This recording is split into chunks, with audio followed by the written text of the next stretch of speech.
Friends, I'm Brian Wilford, Member of Parliament for Richmond Hill.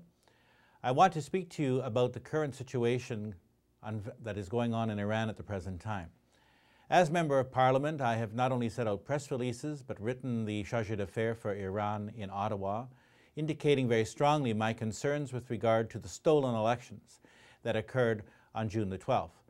There's no question that the present government in Iran has taken actions which are clearly both anti in terms of the Universal Declaration of Human Rights which Iran has signed, but also anti in terms of using methods against their own people which clearly demonstrate the illegitimacy of the present government.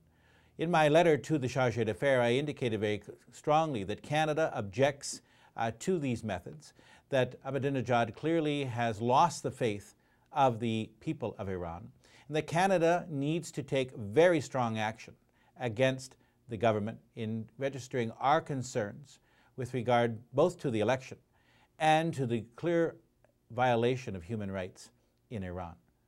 There is no question in my mind, and certainly in the mind of Michael Ignatieff, the leader of the Liberal Party, that we not only need to take economic action against Iran, but also freeze assets of Iranian leaders.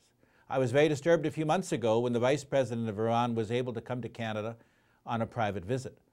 I don't believe that we should be doing, as we say, trucker trade with a regime that brutally represses its own people.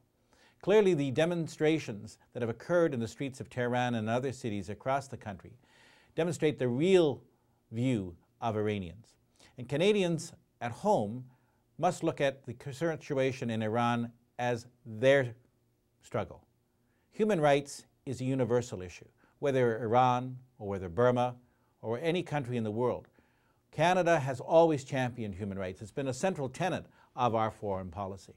And therefore, we need to continue to make our voices strong and to work with other countries in ensuring that Iran does not simply have this as a phase where they will move on to the next step and we will say, well, you know, that was then, and we'll move on from there. We have to continue to put the pressure on the government. We have to continue to show that solidarity with the people of Iran and to indicate that until free and fair elections are held, internationally supervised, that we cannot accept the present regime and that we will not deal with the present regime's representatives in Ottawa.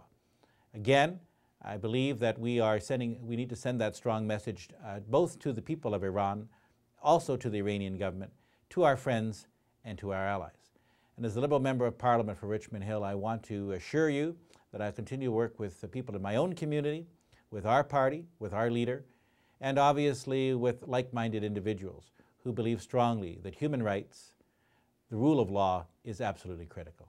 Again, thank you for your attention, and together we can work to build a stronger Iran in the international community and to build a stronger country in terms of the rule of law and to ensure that the voices of those who do not have a voice at the moment are heard at the strongest and highest levels, both in this country and indeed around the world.